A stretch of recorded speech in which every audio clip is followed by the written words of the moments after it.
எல்லாரும் அன்னைக்கு என்ன சொன்னாங்க? இவர்லாம் ஒரு முதலமைச்சரா? 10 நாள் தாங்குபா இந்த ஆட்சி. எடப்பாடியார்லாம் ஒரு ஆக்சிடென்டல் சிஎம் அப்படின்னு ஏகப்பட்ட கிண்டல்.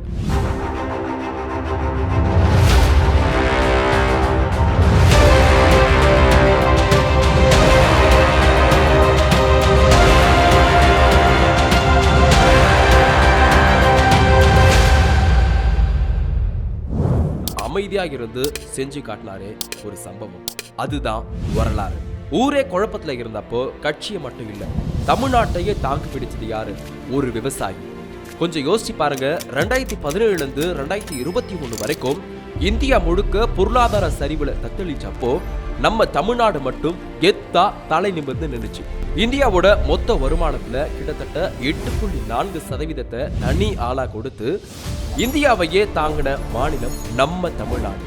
மகாராஷ்டிராவுக்கு அடுத்தபடியா 2வது பெரிய பொருளாதாரமா தமிழ்நாட்டை உட்கார வச்சது யாரு? இந்த ஆக்சிடென்டல் சிஎம்னு நீங்க சொன்ன அதே இபிஎஸ் தான்.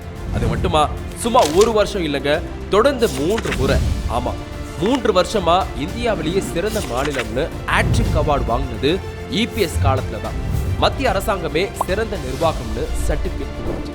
சும்மா வாய் வார்த்தை இல்ல, அந்நிய முதலீடுகளை ஈர்க்கிறதுல இந்தியாவிலேயே 3வது இடத்துல வந்து நின்றுச்சு நம்ம தமிழ்நாடு. வறுமையை ஒழிக்கிறதுல ஒட்டுமொத்த இந்தியாவோட வேகத்தை விட நம்ம தமிழ்நாட்டின் வேகம் அதிகம்னு கணக்கு சொல்லுது. தேவையில்லாம மைக்கு முன்னாடி நின்று சவுண்டு விடுறது அரசியல் இல்ல, சைலண்டா மக்களோட வாழ்க்கையை உயர்த்தது தான் உண்மையான அரசியல். இப்ப புரியுதா? அவர் ஆக்சிடென்ட்டா வரல, தமிழ்நாட எஃபிஷியண்டா ஆக்க வந்தாரு. யோசிச்சு பாருங்க, நமக்கு தேவை விளம்பரம் பண்ற தலைவனா இல்ல வேலையை முடிச்சு காட்டுற தலைவனா?